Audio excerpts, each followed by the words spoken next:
मेरा नाम डॉक्टर इफ्तिखार है। मैं कंसल्टेंट प्लास्टिक सर्जन हूँ।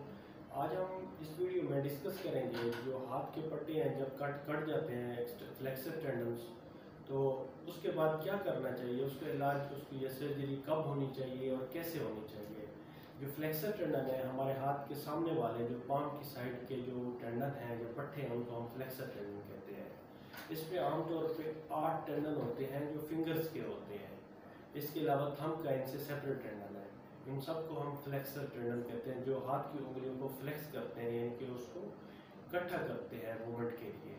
2 जगहों पे हमारी मूवमेंट होती है, वैसे 3 जगहों पे होती है। एक मेटाकार्पोफ्लिंजियल जॉइंट पे, दूसरी ये प्रॉक्सिमल इंटरफ्लिंजियल जॉइंट पे और तीसरी हमारे डिस्टल इंटरफ्लिंजियल जॉइंट पे। लेकिन जो ज़्यादा सिग्निफिकेंट है फिंगर्स में, वो प्रॉक्सिमल और डिस्टल में है। एक टेंडन अटैच होता है प्रॉक्सिमल इंटरफ्लिंजियल जॉइंट के लिए और एक टेंडन होता है डिस्टल इंटरफ्लिंजियल जॉइंट। टोटली 8 टेंडन होते हैं। इसका मतलब ये है कि हमारे हाथ की फिंगर्स के जो फ्लेक्सर टेंडन है, सामने वाले जो पाम की साइड पे टेंडन है, सिर्फ फिंगर्स के, वो 8 टेंडन हैं।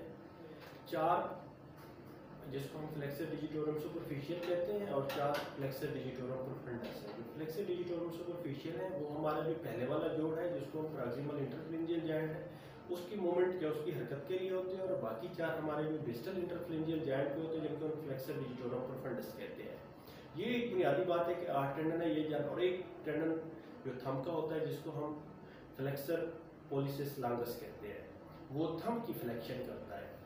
तो जब चोट लग जाती है, सबसे पहले हमने देखना ये है कि ये सिर्फ टेंडन की इंजरी है या इसके अलावा भी कोई फ्लेक्सर टेंडन के अलावा और भी कोई इंजरी है। बोन का मसला तो नहीं है, नर्व की इंजरी तो नहीं है।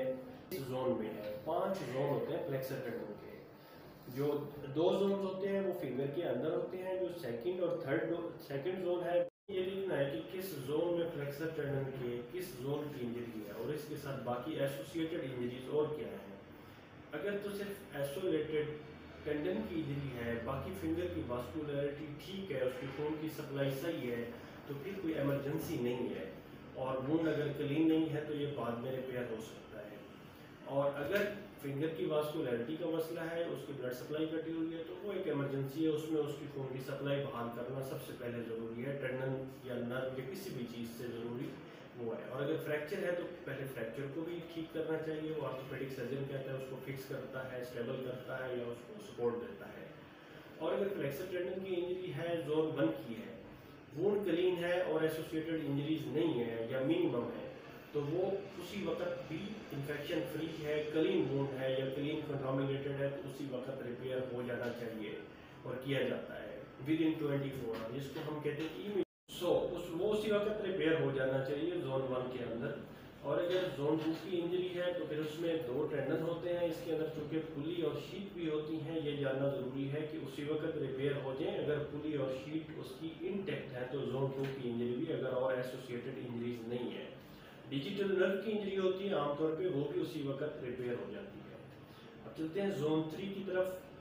जोन 3 में भी सेम प्रोटोकॉल है कि इसमें भी इमीडिएट रिपेयर हो सकता है अगर क्लीन वुंड है या क्लीन कंटामिनेटेड और कोई एसोसिएटेड इंजरीज नहीं है, इसमें वेसल इसकी इंटेक्ट है या और कोई ड्रामा तो नहीं है। जोन 4 और 5 में भी सेम है। अब दूसरा हमें ये सिनेरियो देखना है, दूसरा जो हमारे पास सिचुएशन आती है कि वुंड क्लीन नहीं है, कंटामिनेटेड है या डर्टी है या इन्फेक्टेड है, तो उस वक्त क्या करना चाहिए। उस वक्त जब वुंड वॉश करना चाहिए, क्लीन करना चाहिए, और फ्रैक्चर है तो उसको स्टेबल करना चाहिए। और अगर साथ वेसल की नहीं है तो वेसल की उसकी रिपेयर करनी चाहिए या उसको परफ्यूजन उसकी।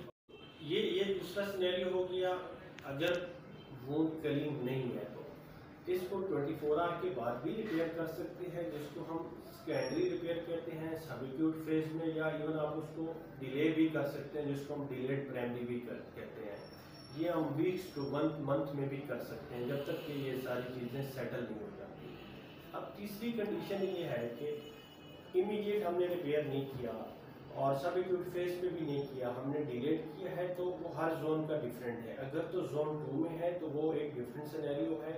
उसमें अगर हमने इमीडिएट नहीं किया, हमने इवन डिलेट प्राइमरी भी नहीं किया, हमने सेकेंडरी किया जिसमें वीक्स और मंथ हो गए हैं, तो उसमें जो शीट और पुलिस होती है तो वो डैमेज हो जाते हैं। तो उसमें हमें जो फ्लेक्सर टेंडन शीट और पुली है वो बनानी पड़ती है, क्रिएट करनी पड़ती है। उसके बगैर हाथ की फिंगर की मूवमेंट पूरी तरह नहीं हो सकती, और ये एक रिक्वायरमेंट है